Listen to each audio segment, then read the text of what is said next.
The election of 24 is the single most important election in the history of our country. He has been impeached twice, tried to thwart the peaceful transfer of power after losing the 2020 presidential election, faces scores of charges in multiple criminal cases, I am being indicted for you. and his critics warn he is plotting to rule as an autocrat. Yet Donald Trump could still return to the White House. Trump has pleaded not guilty in the criminal cases against him and says they are politically motivated. Unhappy voters. The Biden White House argues the economy is in good shape, with unemployment down to a near historic low of 3.7%, from 6.3% when Trump left office, and inflation cooling from a peak over 9% in June 2022 to 3.4% as of December. Large swaths of the public, including many voters of color and young voters, believe otherwise. They point to wages not keeping pace with the costs of essential goods and services, such as groceries, cars, houses, child and elder care. Build an economy that grows from the bottom up and the middle out. When Biden talks about the economy, Americans think about affordability, not economic indicators. Opinion polls show that voters by a large margin view Republicans as better stewards of the economy, even though Trump has offered only vague proposals. Speaking to fear, voters are unsettled for reasons that extend far beyond the economy.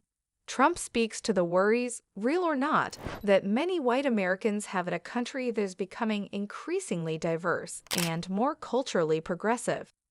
There is also a pervasive sense of losing ground, that the cornerstones of American life, home ownership, a decent wage that keeps pace with inflation, a college education, are becoming more out of reach for many.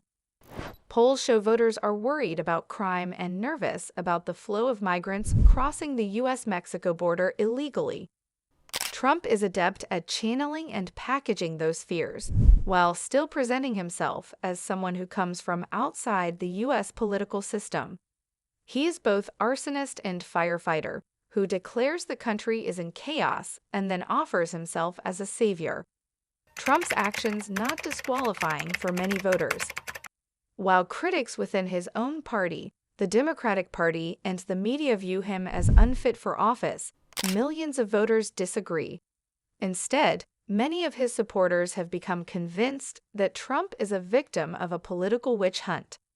At least half of Republicans surveyed by Reuters/Ipsos earlier this year said they would have no problem voting for Trump, even if he were convicted of a crime.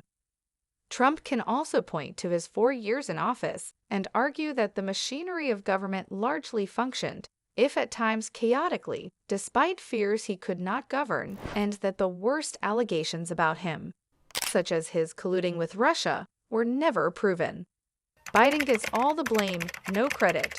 Trump can also take advantage of a White House that, so far, has been unable to persuade much of the public that Biden's job creation policies, through heavy government investment in infrastructure, clean energy, and chip manufacturing, have made a difference to their lives. Biden also has been saddled with a pair of foreign wars that have divided Americans. Trump's non-interventionist, America First message may resonate with voters fearful of further U.S. involvement in Ukraine or Israel, while Biden maintains a more traditional, interventionist American foreign policy. But at this moment, 10 months from Election Day, Trump stands a better chance of returning to the White House than at any point since he left office.